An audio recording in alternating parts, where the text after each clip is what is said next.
Sometimes compassion can be the most dangerous thing a man carries on his chest. Thomas was riding along the riverbank when he saw the body half submerged between the rocks.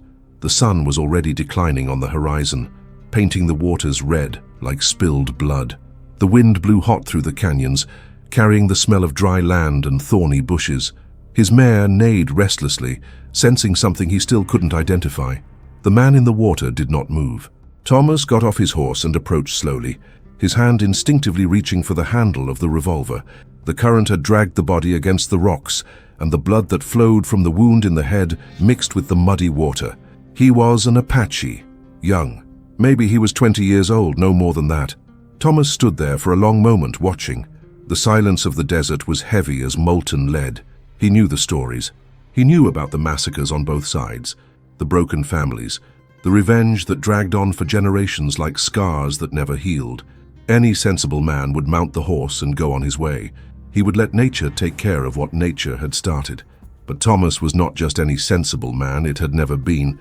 He stepped into the icy water, feeling the current pull at his boots. The Apache was still breathing, very weak, very slowly. A broken spear lay beside the body along with a broken bow. Thomas couldn't see any other wounds besides his head, but that didn't mean they didn't exist. Blood in the water always hides more blood. He carried the Indian to the shore carefully, as if he were crystal about to break. The man was lighter than he looked, all muscle and bone without an ounce of fat. Her skin was cold despite the heat of the day. Thomas laid him down on the dry grass and examined the wound. Deep, but not fatal. At least not yet. His backpack had some medical supplies, not much, but enough maybe. He cleaned the wound with clean water from the canteen and applied a mixture of herbs he had learned from an old Mexican man years ago. The Apache moaned softly as Thomas bandaged his head but didn't wake up. Night was falling fast, as it always did in the desert. Thomas lit a small fire and prepared to wait. I didn't know why I was doing that. He couldn't explain it even to himself.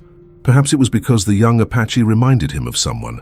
Perhaps it was because he had seen too much death in his life.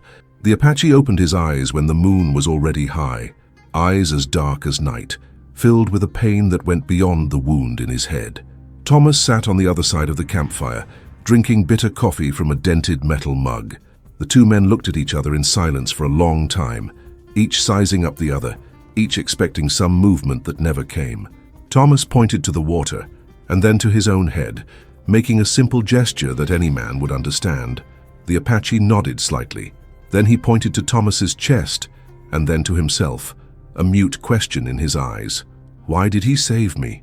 Thomas had no answer. He just shrugged and offered fresh water from the canteen. The Apache drank slowly, without taking his eyes off the cowboy. When he had finished, he lay down again and closed his eyes. But Thomas knew he wasn't sleeping. Just as Thomas would not sleep that night, the wind changed direction in the hours that followed, bringing with it a smell that made Thomas's heart race. Smoke, and something else. Horses. Lots of horses. Still far away, but getting closer. Thomas looked at the Apache, who was now awake and alert, his head held high like that of a wolf sniffing out danger. The two men looked at each other again, and this time Thomas saw something different in those dark eyes. It was not fear, it was knowledge. The knowledge that the dawn would bring consequences that neither of them could foresee. The bonfire crackled softly between them as the night wore on, and Thomas wondered if he had just saved a life or signed his own death warrant. Thomas woke up to the first ray of sunlight passing through his eyelids. He had slept only a few hours, but the restless sleep of a man who knows that danger lurks nearby. His right hand still rested on the handle of his revolver, a habit that had saved his life more times than he could count. The Apache was awake, sitting by the dead ashes of the campfire. His bandaged head was held high, his eyes fixed on something beyond the camp. Thomas followed his gaze and felt the blood run cold in his veins. They were surrounded. Apache warriors emerged from nowhere, like ghosts materialized by the morning mist. Dozens of them. Thomas counted quickly. 50, 100, 200. They kept appearing among the rocks, rising from the bushes, descending from the slopes like a silent tide of bronze and war paint. 300 men at least, maybe more. They didn't make noise. They did not move. They were just there, as if they had sprouted from the earth itself during the night. Spears wielded, bows tense, faces painted in the colors of war and death. The silence was more terrifying than any battle cry could ever be. Thomas remained motionless, but his mind worked fast. His mare was a few feet away, still saddled from the night before. He could try to run, but he knew he wouldn't get anywhere near the saddle before a dozen spears found his back. He could draw his revolver, but 6 bullets against 300 men was too cruel mathematics even for a fool. The young Apache beside him stood up slowly, still weak from his wounds. Thomas noticed how the warriors reacted to this movement. There was an almost imperceptible tension, like rope being stretched to the limit. The young man raised one hand, making gestures that Thomas did not understand, but whose meaning was clear: calm. One of the warriors stood out from the group, older than the others, with grey hair braided with eagle feathers and bone beads. Deep scars cut through his face like dry rivers in the desert. He was the kind of man who had seen all possible forms of death and feared none of them. The Apache chief approached slowly, his eyes alternating between Thomas and the wounded young man. He stopped a few meters away and spoke in his native language. The words were like stones rolling down the slope, hard, heavy, loaded with meaning that Thomas couldn't decipher. The young man replied, pointing first to his own bandaged head, then to Thomas, then to the river. His voice was weak but firm. Thomas didn't need to understand the words to understand the story being told. The rescue, the cure, the night shared by the fire. The chief listened in silence, his eyes never leaving Thomas's face. When the young man finished speaking, there followed a silence that seemed to last for eons. The wind blew between the rocks, moving the sand in small whirlpools. A hawk screamed somewhere high in the mountains. Thomas knew he was on trial, not by a court of white men with their written laws and their wooden hammers, but by something much older, more primitive, more true perhaps. It was the kind of trial where the verdict meant life or death, and there was no appeal possible. The Apache chief stepped forward, then another. Thomas forced himself to remain still, even when all his instincts were screaming for him to run or fight. The man stood right before him, so close that Thomas could see the small ritual scars that decorated his bare chest. Then something happened that Thomas would never forget for the rest of his life. The Apache chief reached out and lightly touched Thomas's shoulder. It wasn't an aggressive or threatening touch. It was almost kind, the touch of a man recognizing another man. The chief spoke a single word in his language. Thomas didn't know what it meant, but the tone was clear. Afterwards, the Apache leader turned and walked back to his warriors. He made a gesture with his hand, and as if by magic, the 300 men began to disappear. One by one, they retreated into the shadows of the rocks and bushes, until in a few minutes, it was as if they had never been there. The young Apache remained. He approached Thomas and placed his hand on the cowboy's heart. His eyes were filled with a gratitude that transcended any language or cultural barrier. Then, without a word, he also walked away, walking towards the mountains with still uncertain but determined steps. Thomas stood alone by the dead ashes of the campfire, trying to process what had just happened. His legs trembled slightly, a belated reaction to the fear he had kept in check throughout the ordeal. He looked at the river where it had all begun, then at the mountains where the young Apache had disappeared. Just an act of compassion, a decision made in the heat of the moment, without thinking about the consequences. And because of that, he was still alive. Because of this, perhaps something had changed in that little piece of the wild world. Thomas saddled his mare with hands that still trembled imperceptibly. He had a long journey ahead of him, and the sun was already beginning to warm the morning air. But before he left, he looked once more at the river and made a silent promise to himself. I would never pass by again without remembering that sometimes, very rarely, compassion can be the most powerful thing a man carries in his chest. Thomas rode for 3 days without stopping, just to feed and water the mare. The encounter with the Apaches had left a deep mark on his soul, like red-hot iron on rawhide. He couldn't get out of his mind the image of those 300 warriors emerging out of nowhere, nor the respectful touch of the old chief on his shoulder. The town of Cedar Falls appeared on the horizon as a mirage distorted by heat. It was the kind of place that existed because it had to exist, a handful of wooden buildings stuck to the earth like scars, surviving on trade with ranchers and men passing by, carrying their secrets and their guilt. Thomas tied the mare in front of the hall and pushed the double doors open. The place smelled of sweat, spilled whiskey, and broken dreams. Some men played cards on a dusty table. Others drank alone, lost in thoughts they preferred to keep buried. That's when he saw Sarah. She was serving drinks to a group of ill-looking men near the bar. Brown hair tied in a simple bun, faded blue dress that had seen better days. But it was the eyes that caught the eye, green as river water, filled with a sadness that Thomas recognized immediately. It was the sadness of someone who had lost something important and knew he would never get it back. Thomas settled down at a table in the corner and ordered whiskey. Sarah brought the bottle in person, and when their eyes met, he felt something he hadn't felt in a long time. A connection. A mutual recognition of souls marked by life. Sarah was not just a woman working in a salon. There was something else there. An untold story that Thomas could read in the little scars on his hands, in the way he avoided the gaze of certain men, in the way he moved, always alert, always ready to flee. For 3 days, Thomas returned to the hall. Not to drink, although I did that too, but to see her, to exchange a few courteous words, to feel that silent connection grow between them like plants in the desert after the rare rain. It was on the 3rd night that the problems began. Marcus Donovan arrived with his men when the sun had already disappeared behind the mountains. Thomas recognized him immediately. Everyone in the territory knew Donovan. Rich farmer, owner of thousands of head of cattle, man used to getting what he wanted through money or force, usually strength. Donovan entered the hall as if he owned the place. Maybe it was. His 5 henchmen strategically spread out around the room, hands casually resting on the handles of their revolvers. The kind of men who killed for money and slept peacefully afterwards. Thomas watched from his desk in the corner as Donovan approached Sarah. He saw how she stiffened when he put his hand on her arm. She saw how her eyes filled with fear when he whispered something in her ear. He saw how she tried to pull away and how he pulled her back harder.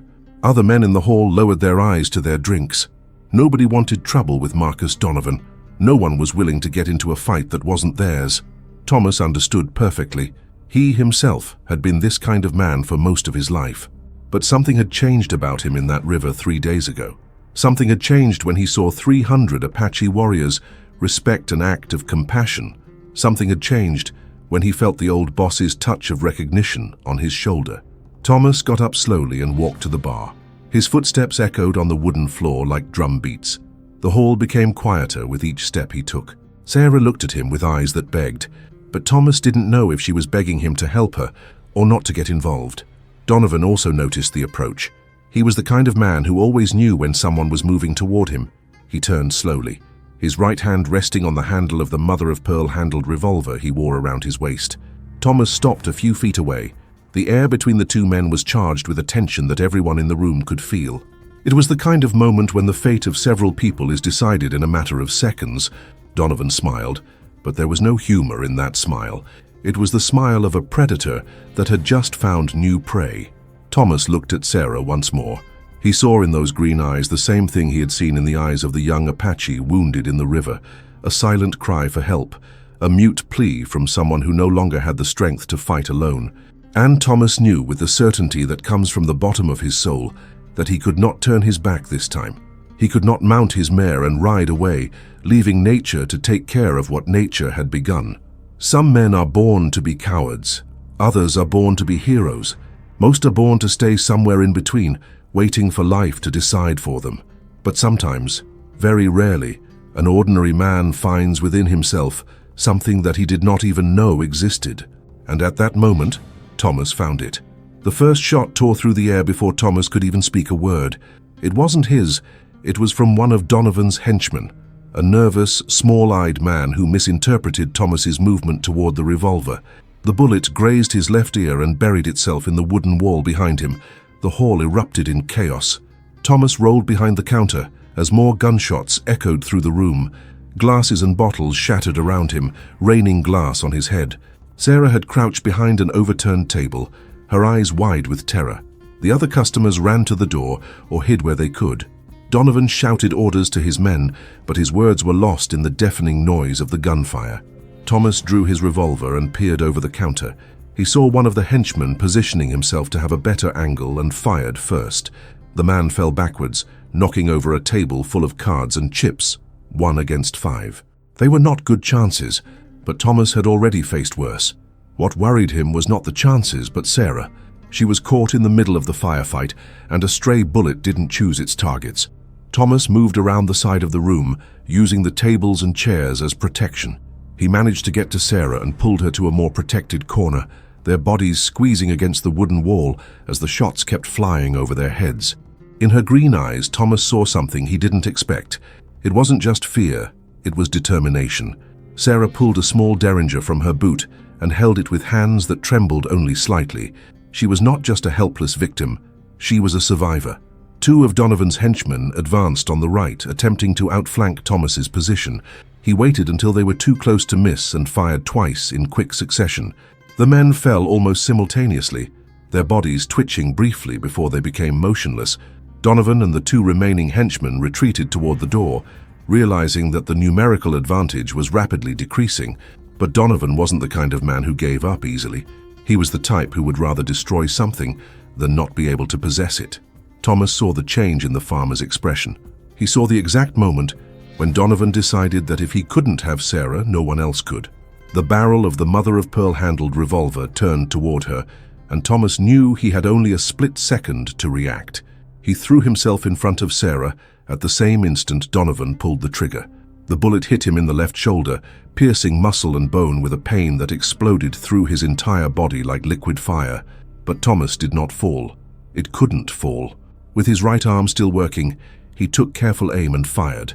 The bullet caught Donovan right in the center of the chest, throwing him back against the door of the hall. The farmer looked down, seeing the blood smearing down his white shirt like red ink on paper. Her eyes met Thomas's one last time, filled with surprise and something that might be respect, before slipping through the door to the floor.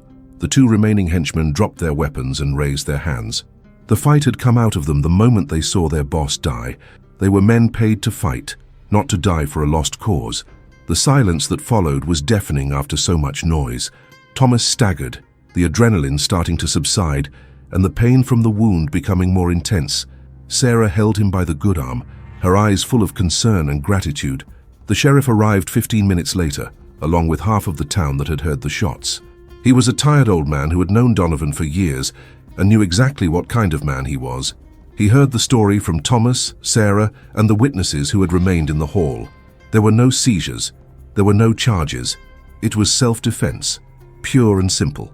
The sheriff even helped carry the bodies to the funeral home, muttering something about how the town would be quieter without Marcus Donovan and his henchmen. Sarah tended to Thomas's wound in her room above the hall. His hands were gentle but firm as he cleaned the wound and applied bandages. They didn't say much during the process. Words seemed unnecessary after everything they'd been through together. When she finished, Sarah sat on the edge of the bed and finally spoke. She told of the husband she had lost in the war, of how she had arrived in Cedar Falls with nothing but the clothes on her back.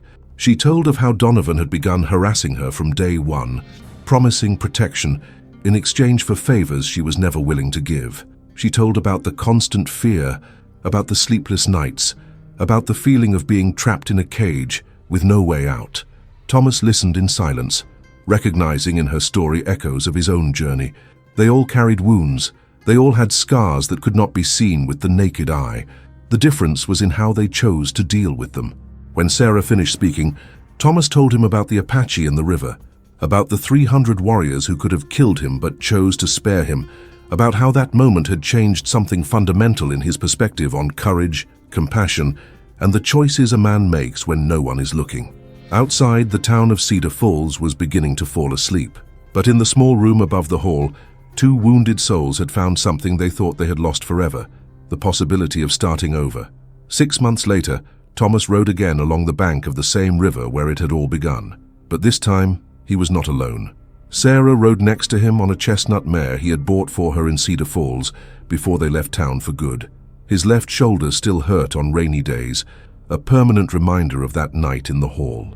But it was the kind of pain a man learns to carry with dignity, like an invisible medal that marks the moments when he chose to do the right thing, even though he knew he would pay a price for it. They had decided to head west to California, where the land was fertile and opportunities abounded for those who were willing to work hard. Thomas had enough savings to start a small farm, and Sarah had discovered a talent for caring for injured animals that perfectly complemented his skills with horses. The place where Thomas had found the injured Apache looked different now. The water ran clearer, or perhaps it was just his perspective that had changed. He got off his horse and walked to the shore, Sarah at his side, his hands clasped naturally. It was then that they saw him. The young Apache emerged from the trees across the river like a ghost materializing from sunlight. But he was not alone. 3 small children ran around him, laughing and playing in the shallow water. A young, beautiful woman approached, carrying a baby in her arms. The Apache had built a new life, just like Thomas. The 2 men looked at each other across the stream for a long moment. The Apache raised his right hand in silent salute, and Thomas did the same. There was no need for words. They both knew what that gesture meant: gratitude, recognition, the shared understanding that sometimes small acts of kindness can change the course of entire lives. The Apache said something to his family, and they all waved to Thomas and Sarah before disappearing again among the trees. It was as if the earth itself had swallowed them, leaving only the reminder that life always finds a way to flourish, even in the most unlikely places. Thomas and Sarah remounted and continued their journey. The sun was setting behind the mountains, painting the sky with shades of orange and red that made the desert look ablaze, but it was a beautiful, warm fire that promised a new day in the morning. That night, they camped under the stars, as they had done every night since leaving Cedar Falls. Thomas lit a small fire while Sarah prepared the simple dinner they would share. They were small, intimate rituals that they had developed over months of travel, each gesture charged with meaning and mutual care. After eating, they sat by the fire, watching the flames dance against the darkness.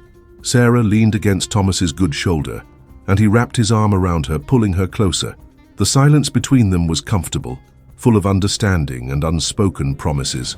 Thomas thought of the long road that had brought him there, in the right and wrong choices, in the missed opportunities and in the unexpected second chances.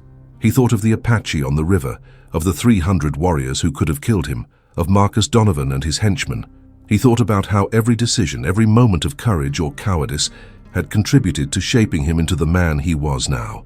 Life in the West was harsh and unpredictable.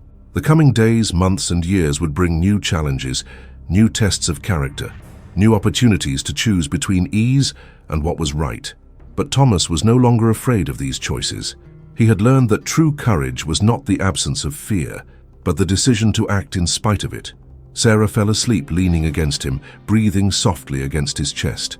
Thomas stayed awake longer, watching the stars that shone in the endless desert sky. They were the same stars who had witnessed his encounter with the Apache, the shooting in the hall, and all the little moments of kindness and brutality that made up life on the frontier. Somewhere in the distance, a coyote howled at the moon. The sound echoed through the canyons like an ancient song, a melody that spoke of loneliness and survival, of lost love and found hope. Thomas closed his eyes and listened, knowing that this song was a part of him now, as well as the scars, the memories, and the sleeping woman in his arms. The West had made him a different man, not better or worse than before, just different, more aware that each day was a new opportunity to choose who I wanted to be, more aware that compassion could be both a weakness and the greatest strength a man could possess. When he finally fell asleep, Thomas dreamed of rivers of clear water, horses running free across the prairies, and a future that stretched out before him and Sarah like an endless road under the endless sky of the American West. In the wilderness, where life and death walked side by side like old companions, Thomas had discovered that sometimes the greatest act of courage is simply choosing to keep living, to keep hoping, to keep believing that it pays to be good in a world that doesn't always reward goodness. And this discovery, more than any buried treasure or promised land, was the real prize of the frontier.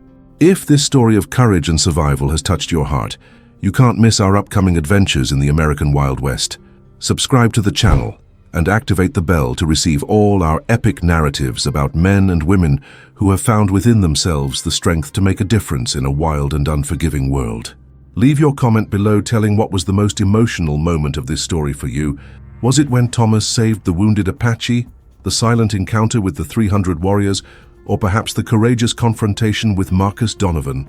Every like and comment motivates us to bring more stories of redemption, honor, and humanity that make the Western an eternal setting of great lessons about human character.